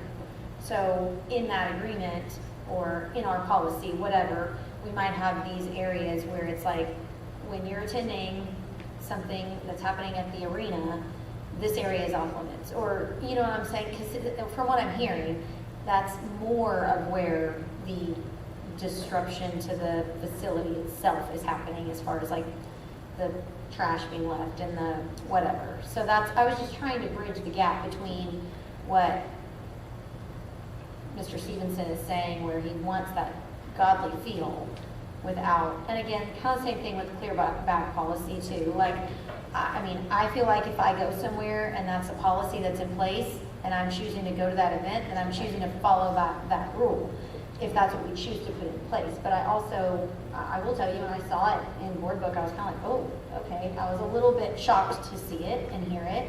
So I know that we're moving in this direction of being a bigger district, hence the class sizes and graduation. But maybe we can slowly amp up to what those bigger districts are doing and still keep our culture. Because that's another factor, what the scope of our events has changed significantly. Yeah. From one set of bleachers on the home side with a, whatever that press box was, we remember, to something significantly different. Same thing with the arena, even, baseball and softball fields, or, it's just the scope of them has changed significantly. And, we talk about when we talk about at the high school too, with an additional assistant principal. I mean, just the square footage of the scope of everything that they're trying to do and cover, and so everything's getting bigger, and there's still only so many of us, and so those part of our concern as well. This is, and I'm not super familiar with the layout of the arena enough to like give you a blueprint here, but like I know when you walk into a game, usually there's someone sitting there to take tickets at the front right there. Is it not as simple as turning that desk and facing it the other direction and having like a blockade of sorts to like, you're not able to go this direction? Yeah, answer. So I struggle with that because I don't want to run kids out of the Hall of Honor where all of our history is. I love it when kids are in there. So I personally. Accompanied by an adult But during the school day, like I feel like you could put some. Yeah, yeah. You can put some caveats for extracurricular activities. Yeah. Like that's, I agree, I want them to have history, but not the expense of the trophy case. I think it's very fair, what they're asking for in terms of essentially just a negotiating, facility-specific sort of policy is what I'm hearing. I Yeah, think because like that's for this extremely fair. facility, where maybe you have a game here in this, whatever, and you can't be running amok out here, or whatever, you know what I mean? Each facility maybe has an area. Pleasant View has an outside area that, you know, this is where you're designated to play, but you can't play in the CLI area or whatever. I know that's more work, but that might be what it is for a compromise.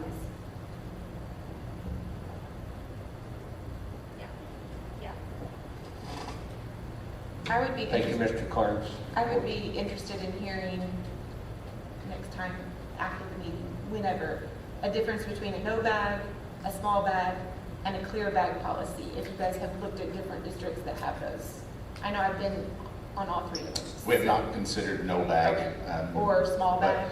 And now, so the small bags, of course, you know, the little clutch or the, you know, Lulu bags that I call them, or the 4.5 by 6.5 crossbody deals, you know, is, I those. think, the standard size. And then additionally too, you know, there are some exceptions of things, you know, like no food or drink. Well, sometimes there are outside caterers that, you know, that might bring things in for an event that's acceptable. And we're also considering medical use. You know, if someone with a serious medical condition shows up, then yeah, then they can bring in, you know, a little cooler with their, you know, medical supplies or you know, those things, yeah, are perfectly acceptable as well.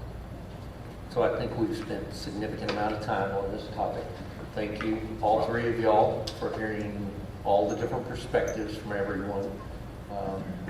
I think can actions go back and take a look to see what can be accommodated, and then I know you guys will bring forth as something that we can hopefully get around.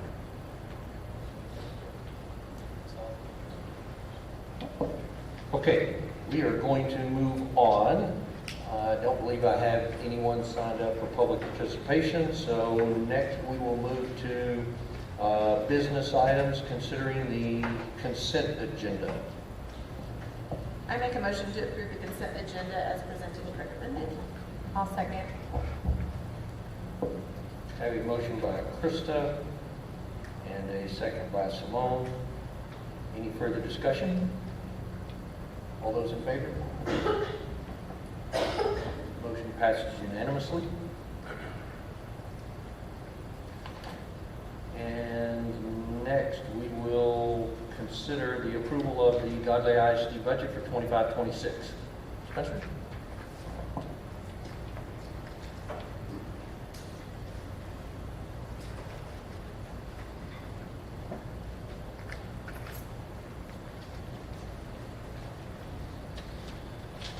All right, thank you, board. So as we've discussed, bringing the original 25-26 budget to you that will start on July 1st, 2025, and that will go through through June 30th of 2026.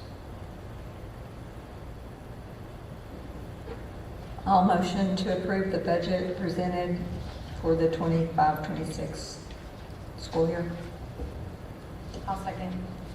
Have a motion by Terry, a second by Simone. Any further discussion? I just wanted to make sure that we've touched on that this does not include any of the money coming from the state for teacher raises, and that we're going to be doing that as a budget amendment when we know exactly how much we're getting and what the restrictions are on how we use it. Is that correct? Correct, absolutely. And I just wanted to clarify why I'll be voting no, based on the fact that this budget is based on maxing out the maximum allowable tax rate of 1.27220 in excess of the no new revenue rate. Okay, I have a motion and a second. Is there any further discussion? All those in favor? And opposed? Motion passes 6-1. Thank you, Board. All right, next, we will consider approval of roofing contracts. Spencer again. All right, thank you, Craig. So as we heard earlier, there's a lot of different things that go into proposals as it relates to replacing parts of this facility's roof as well as the RBG Godley Elementary roof. As a reminder, these are listed in phases, and so what we would be presenting in these contracts is phase 1 of multiple phases that need to occur. And so what I am recommending is the contract with DT Commercial Roofing and doing it with the fully adhered membrane. Zane talked a little bit about the differences between mechanically attached and fully adhered. The fully adhered, a little bit better of a product, and so we want to do that. Also with DT Commercial, on top of the 2-year workmanship warranty that all of the 3 vendors have, they have a 2-year maintenance program that we also get included in the price. So they'll come out, they'll do the inspections with us and make sure that everything's going to plan and see if there's any issues that we need to address moving forward on that part. And then also it allows us for them to keep up with other phases on the roof that need to occur. Spencer, is this, the funds for the roof replacement included in next year's budget? So the goal is to try to do this this year, and so if we can get it done before June 30th, then that would be the part of it would be in June 30th for this year's budget. If it goes July 1st and after, it would be related to next year's budget. So those funds are coming out of fund balance or other budget monies? Correct. So it's using funds that would otherwise be used for teacher raises or anything of that nature, and so it's coming specifically out of those. Question. Okay. Go ahead. Question, so the contractor would be Roofing Solutions Group, but the subcontractor would be DT Commercial, is that correct? No, ma'am. So the actual contractor would be DT. So the roofing consultant is just a consultant. Oh, that was the consultant. Okay, thank you. All right, I'll consider a motion.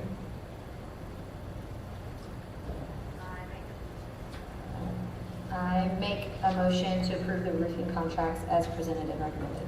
I'll second. I have a motion by Terry, by Simone, and a second by Terry. Any further discussion? All those in favor? Motion passes unanimously. Thank you, Board. All right, and next, first review of the Godley ISD District Policy Update 125. Mr. Clark. Okay, so policy update 125. So this is a first report, or y'all could take action on it tonight if you wanted to. So up to y'all. But this one is only 7 policies. So we'll enjoy this one while we can, because I figure there'll be a bigger one coming after this legislative session. But so there are 7 policies, and so, all right, so, and y'all should have received the explanatory notes showing you what each one is. And so BDAA for officials and duties and requirements. So BDAA, there's a sentence that is removed, and the new language is recommended to clarify that at terms and duties for vice president, the new language is recommended to clarify that the vice president would serve in the role of board president in the event that the president was out of commission until the board reorganizes and holds new officer elections. BAA. And then at BDB, Board Internal Organization, this will coordinate with BDF Local, which is also included here. And so this one has had a change to the subtopic name to change to Board Committees to better capture the content of the policy, guidance on forming board committees, and then addressing the dissolving of any board committees. BDF, this is a new policy, again, that coincides with the previous one mentioned, BDB, and so this provides guidance on the formation of advisory committees. So advisory committees are composed of staff, parents, community members, or students, and could also include board members in a number less than a quorum.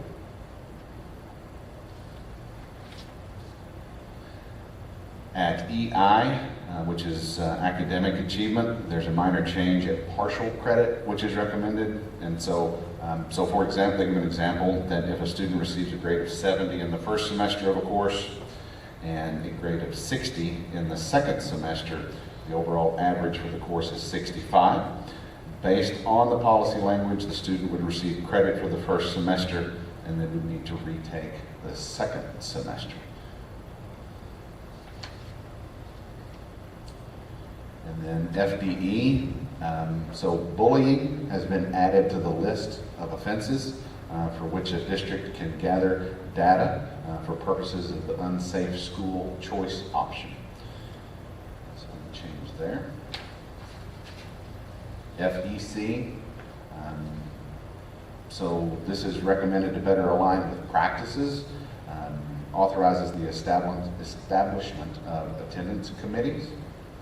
And then at methods for regaining credit or awarding a final grade, the deadline for a petition for credit or the final grade is recommended for deletion and replaced with a reference to administrative regulations.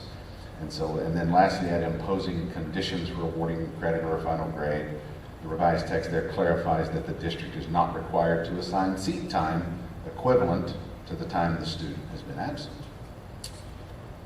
And then lastly, FFAC, which is Wellness and Health Services.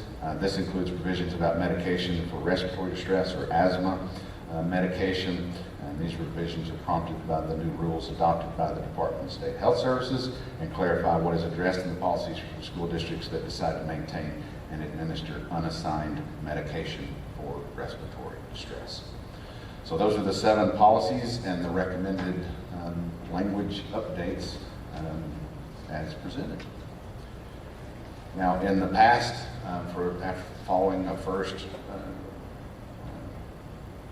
run through of this, I have sent you an email, and so that each of you can individually respond with any questions, comments, things that you might have, and then come back in July and start to address those as needed. Yeah, I recommend we continue to follow what we have done in the past, to have multiple reviews, at least 2 reviews. That way we can make sure the questions all get answered. So I think we had a few questions here. Kayla, you want to start? I had noticed a few annotated changes outside of the ones that you spoke about. So I'm just curious about, like I had some policies here that had some annotated changes that weren't in what you spoke of. So are they not included in this update? Because they were in the packet, the update 125, and they had annotated changes. But they were additional policies than what you brought up. Additional policies? Yes. No, only these 7. Because there were annotated changes to some other policies that you did not mention. Such as? Were they legal policies? Oh, legal policies. Yeah, so thank you. Normally I would give that reminder, but legal policies, there's nothing, no board action and nothing that we can do. Those are legal policies, they're in place, and the only changes or anything that we can work on that the board can decide are the local policies. And so there are only 7 local policies. Okay.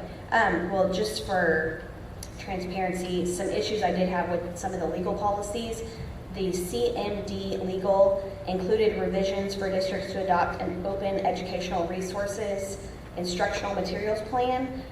Open educational resources is from UNESCO and has a globalist agenda. And then also for the EHBE legal, it takes away the notice to parents regarding a student's reclassification as English proficient and his or her exit from the bilingual or ESL program, and it would acquire written approval. So it takes that away, and it also does not allow the parent to have the approval to keep the student in the ESL program, even if they did meet the reclassification requirements, if they saw a need for that. And then also FFAC legal gives the school district consent to minor students' medical, dental, psychological, and surgical treatment if the parent or guardian cannot be contacted. And I see this as a violation of parental rights. And then there was also several other policies that takes away board authority to stand-up committees and other delegations and gives that authority to the superintendent. So that was just some concerns that I had. So if we follow what Mr. Carnes has done in the past, again, once he sends the note out, send in the concerns. Again, it may be very in a different category where we can't implement or can't affect them. But I think that way we can get the full explanation on those. I would not want to put Mr. Carnes on the spot here to try to answer all that tonight. Okay, thank you. But those are all, Kayla, did you find all of those under legal? Correct. I just wanted to share my concerns. Oh, okay. Yeah, so we as a board and as a district have zero control over that, but our representatives have more control over our legal policies. So maybe we can get some answers from them. I don't know. Okay. Are there any other questions regarding the local policy update 125? I'll send you an email for any questions or comments. Okay. Thank you. All right, next we will go to the first review, possible action of the adoption of Godley ISD district policy, CS local and FA local. Dr. Rock. Yes, hello, I'm here tonight. This is a policy that Mr. Hunt has primarily been working on, but I worked with him, so I'm presenting on his behalf. These draft policies reaffirm Godley ISD's commitment to the parental rights, transparency, guidance to teachers, and staff safety. FA Local emphasizes parent access to student records, clear communication, and the district's position on issues of gender identity and privacy. These policies are intended to foster parental rights and will ensure staff has a clearer path for exercising their rights as well. Tonight we bring these policies for your initial review. And then in the board books, in case you didn't notice, there was a link to a survey that if you do have questions, since Mr. Hunt and I are both working on it together, we thought for you to put that into the form. It'll come out on a spreadsheet and then we can work together to answer any questions you have. So that might be a little different than what you're used to, but hopefully effective. So can you go into a little bit more about why we are implementing? Yes, so as of late, we have... Let me change my wording. Okay. About the why you are recommending the changes. Yes, so basically we're recommending these, and they're not necessarily changes, they're just to address concerns that have come about that are issues we haven't dealt with in our district in the past, and now we have students who are making requests to be called different names, different pronouns. Teachers are like, I don't know what to do. They don't know what rights they have. Sometimes as teachers you feel like you're just required to follow what a parent tells you to do or not to do. And also sometimes students, especially our older students, make these requests without their parents' knowledge. And that's something that is something we want to consider, that parents are aware of any requests that their students are making along these lines. And then we also want to make sure that if the request is made, that the teachers are understanding that they have the right to comply or not comply with the request. That is their option and their rights as well. So we are just trying to put some clear-cut guidelines into place so that we're not just at a question for what to do when these arise. And we have had students make these requests. And so the process will follow very similar to what Mr. Carnes will do there, just again, so that we can make sure we get our Sure. questions into you, and then you can be prepared to address that. Yes, and so those are on that, just submit them on the form that's in there, and then those will populate and we'll answer those questions. I'm not trying to keep us from having questions, I just wanted to talk about the process so we're very clear on how we'll follow through on it. Okay.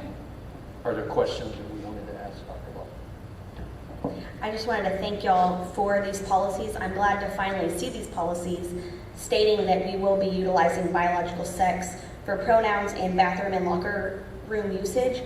I've been asking for similar policies such as these since the Title IX changes were first being talked about in July of 2023. So I'm glad to see we had policies on these. And that was in response, we were waiting to make sure that all of those were requested and in place. And so we wanted to, put those two things together. So this was the perfect time for us to do that. Thank you. Other questions? Okay, thank you, Dr. Thank you very Block. much. Next, we will go to the first review and possible action to approve adoption of revisions to Godley ISD local district policy, FM local and FD local, Mr. Clark. All right, and no action. Won't be able, I know I had originally put that. We were under the impression that this was, had been signed, but actually it has not. And so this will be information only. And then, but we anticipate that this will be signed and coming through. So then the policy update 125 that I just gave you, along with what Dr. Block just presented, and then this one as well, we'll put that into one for you so that you're not having to find 3 different emails and things. So we'll put all these policy ones in one for you so that any questions could be asked there if that's acceptable for you. So can you go again a little bit into the why we want to potentially implement something here? Correct, yes, and so now I want to go into this. So Senate Bill 401 proposes changes to the Texas Education Code for student eligibility in UIL activities. So the bill mandates that public schools must allow non-enrolled students, such as homeschool students, to participate in UIL activities if they meet all the requirements, unless the school district or charter school that formally adopts a policy to decline participation. And so under the current law, districts may allow it, but they've changed this may to shall, or this is what's proposed, unless this opt-out policy is adopted. And so with that, it has been our practice that homeschool students have not participated in extracurricular activities. I think we've had 1, maybe 2, since I've been in this position over 7 years or whatever it's been, that has even inquired about it. But from talking to our coaches and administration and things, we would want to maintain our practice that we would not allow homeschool students to participate in UIL activities. And so there's 2 model policies here, FD and then FM, that go together. And so it's listed there in FD, students not enrolled. That is listed there. And then FM just reiterates, basically, see that policy. Yes, so. Are there any questions for Mr. Carnes on this?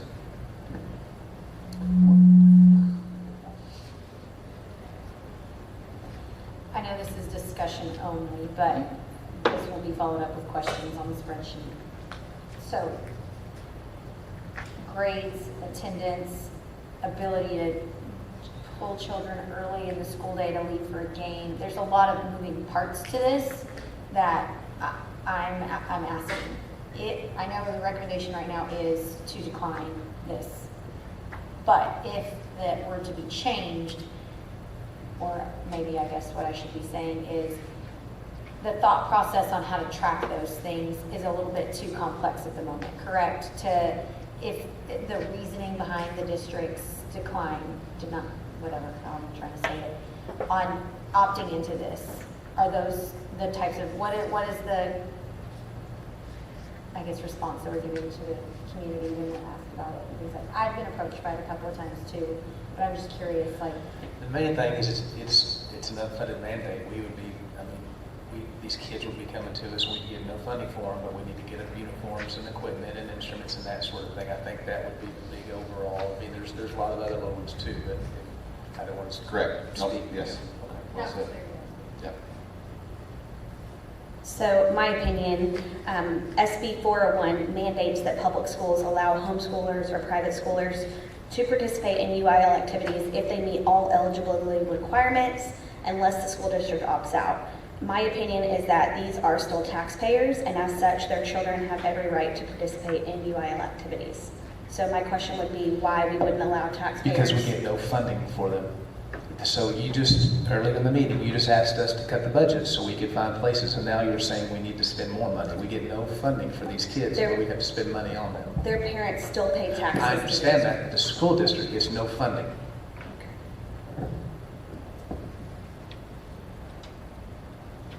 Other questions? Okay, Thank you. thank you, Mr. Carnes. All right, next we will go to the first review of the Godley ISD student and campus handbooks for the 25-26 year.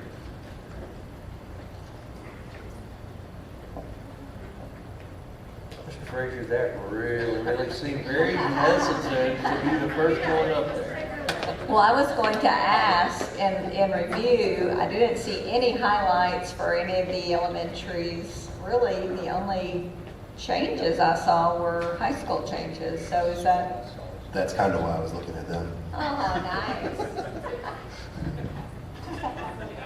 So just right up front, can we ensure consistency across the different handbooks? I noticed multiple inconsistencies between high school and middle and elementary. So I get this is the first review, we need consistency. Those are some of the changes that the elementary has made. I know Ms. Trussell worked really hard to get RV Godley's in line with the other two elementaries. And then we actually changed some of the elementary verbiage from what was in there previously to what the high school and middle school have. So we did update like the cell phone policy and things like that. Other than that, it's no real changes.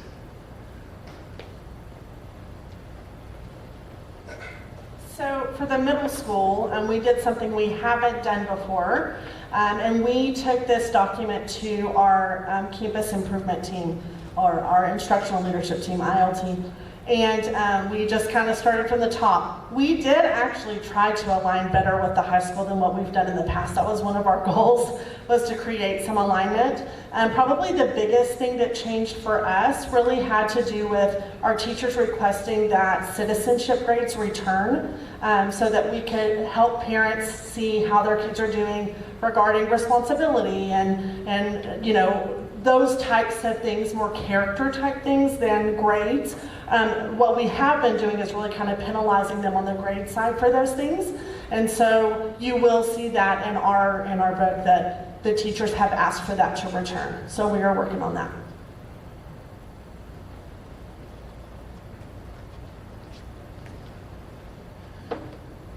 All right, good evening again. So most of ours was related to the cell phone. Obviously, that was the biggest changes that was in the hospitals this year, was cell phone and technology in general. Pushing, like we talked about, that don't bring your outside devices, use our Chromebooks so we stay in-house. We did change a few little things to match what some of the laws are, like bullying was changed from minor to just as bullying. It's not minor or major. If it meets the definition, then it's bullying. That's all we need to know. There's no minor or major with that. And then a few other things like technology, a VPN was added as well. So if kids get on a VPN, we want to track that because that's one of the ways they get around all our firewalls is they hop on a VPN. And then we added some minor things like if they tamper with the lockdown button, it's the same thing as the fire alarm, so don't touch the lockdown button. And then dress code, just a couple of changes. We removed the ban on hats for boys, so boys can wear hats next year was one of the big changes that have been brought up. So APs have requested that for years and years and years. I see on your faces that makes quite an impact. So it's not official, we can talk about it if it wants to be a question, fair enough. Added clarification on hair color, so to specifically define out what hair color means when it comes to what the cosmetology girls want to bring on. Natural wasn't close enough? It's not. And then we had a little bit of academic minutia. We've started offering dual credit for Spanish 4 and 5 now. Ms. Renault is certified to teach that, so we just had to align what's considered honors and what's considered dual credit now for the sake of the other. So, question? To borrow Craig's word of the night, why on the hats? Like, just, I mean, you're the educators. Yeah, like, why, you said they've been asking for it for years. Yeah. What Yeah. is their, what are they bringing to the table other than we're tired of dealing with it? No, all of our questions, specifically when it comes to dress code, we ask the question of what is commonly accepted in the workforce that we are preparing students for. It is not just for the sake of whatever. Now, that workforce is massive, so it depends on which element you're talking about. In a professional setting, that's not going to work. In a welding setting, they wear them all the time, 24/7, everywhere they go.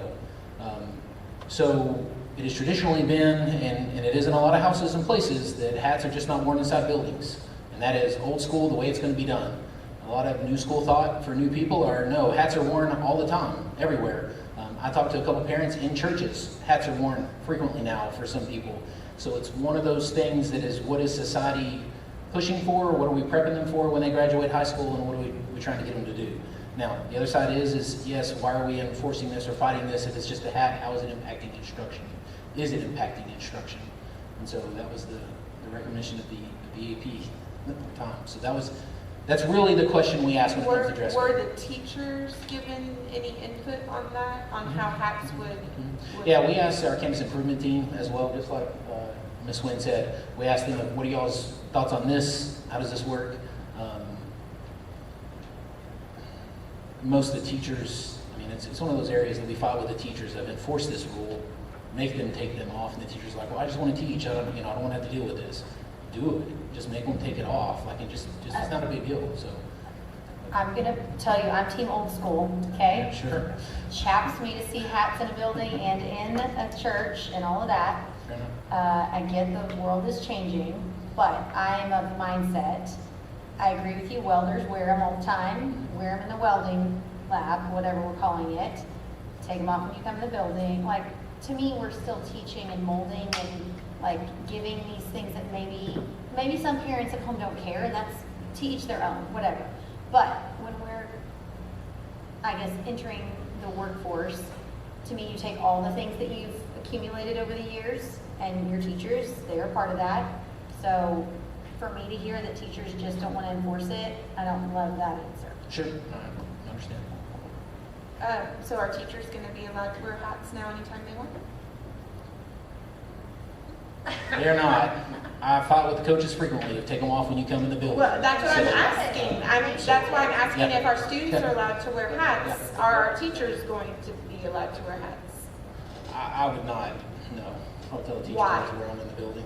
Why? Because we're in a professional setting where I'm like, look, put So, on a but professional if it's face a with professional them, so- setting for the teachers, then it should be a professional setting for the students as well. My point. Sure. I mean, can we talk standard dress? What I'm hearing is we're going to go back and talk about hats some more. Nope, we have got it fixed. We already got it. Cheap on that. So, I did are- appreciate the hair color. I like that. well, so I realized I brought that up a couple of different times, and while the specific color was not called out, I think the ones that are called out didn't fit the natural characteristics previously. So to me, the policy doesn't change, or the handbook guideline doesn't change, just more definition. So I do have one other question, and you probably have seen this coming a mile away. Accountability. Sure. I read through many other sections of that, and I'm like, well, that wasn't held accountable last year. That one wasn't held accountable last year. So we can implement the greatest handbook in the world, but if we don't hold accountability, what's the point? Are you talking dress code specifically? Yes, sir. Items? Yep. Yes, sir. Yep, sure. I mean, I don't particularly care to see belly buttons running around. Sure.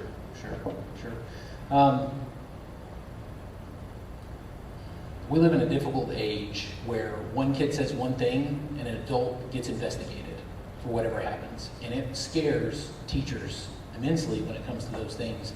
And dress code is one of those things that has changed frequently. I know Mr. Carnes could talk about some of the Supreme Court cases now that dress codes have to be gender neutral. So like long hair, if girls can have it, so can boys. No longer can you say boys can't, girls can, so on and so forth. It's got to be the same. It is a great burden, and one of the reasons I enjoy now that we have another assistant principal is that burden can be shared amongst two instead of one, because it's really hard when only one person catches all of that in one spot and makes it extremely difficult. And while they did a great job, it's nice that there will be more people now to help keep that infraction taken care of and an easy way to get it done to move on. So I understand that, and that's ownership on me to make sure that they enforce that and follow through with that. And that's we've already talked about it. It's one of our points of emphasis that all the APs know the dress code will be fought quite a bit next year. It has not been in the past couple of years, and I get that, and that's on me. But it will be fought next year, and it's going to happen. So they're going to have to deal with it. So, Well, so I guess one thing I might just encourage is set the expectation. It's just like with the cell phone implementation. If we setting the expectation, here's what will happen. We can set the same expectation with dress code. I don't care whether it's midriffs, whether it's hair color, whether it's whatever it is about our dress code. We set the expectation and we hold accountable. It's that simple. May I ask, Jeff, you said that you were in support of the hats. I'd like to hear your opinion and why on the hats. I know you have boys.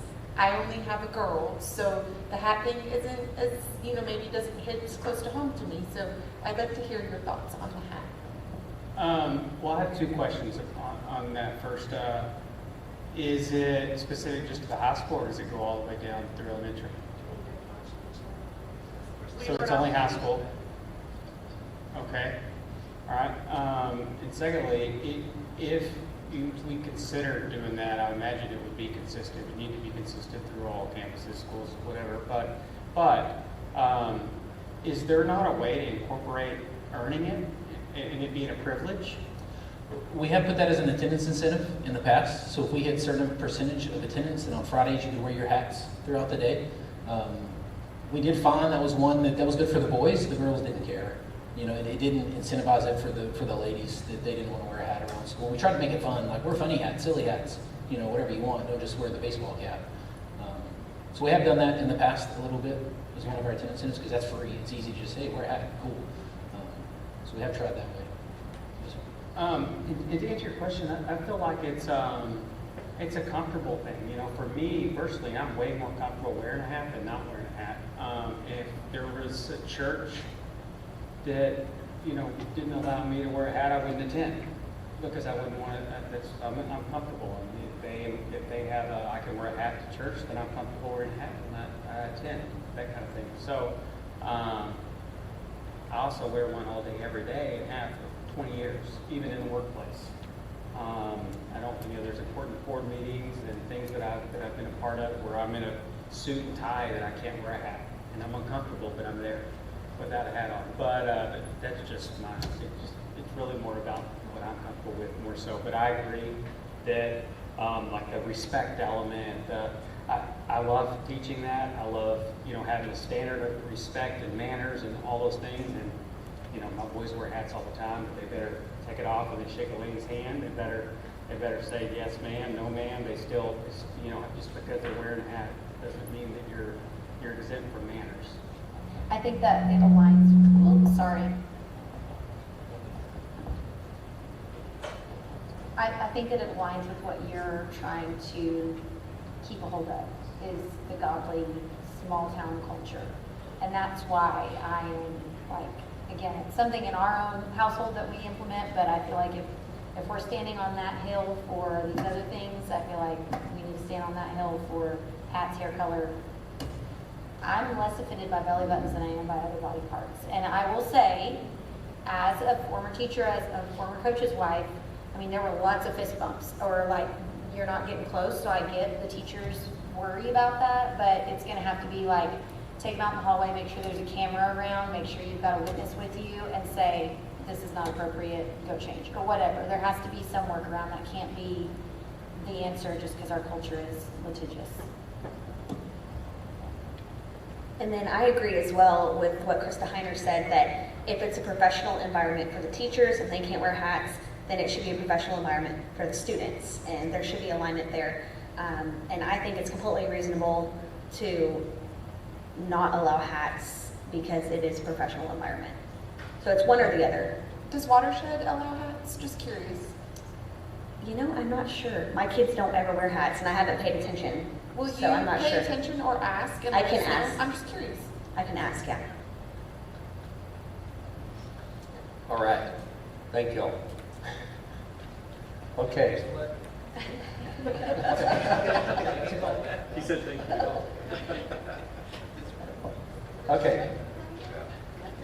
Next, well, first of all, it is 8:05. The board will convene to close session to discuss personnel, and that is the section of Texas Open Meeting Act, Texas Government Code, Section 551.074.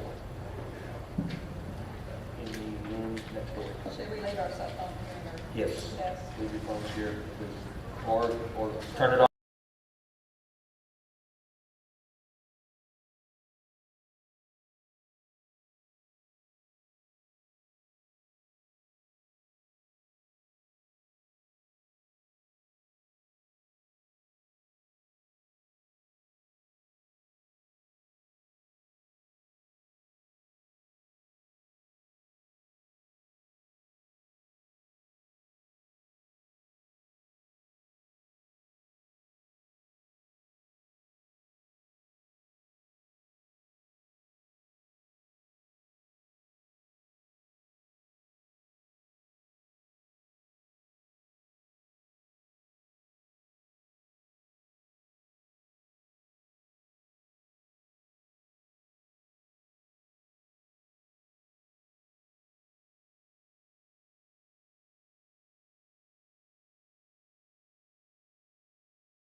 All right, it is 8:30 and we are reconvening in open.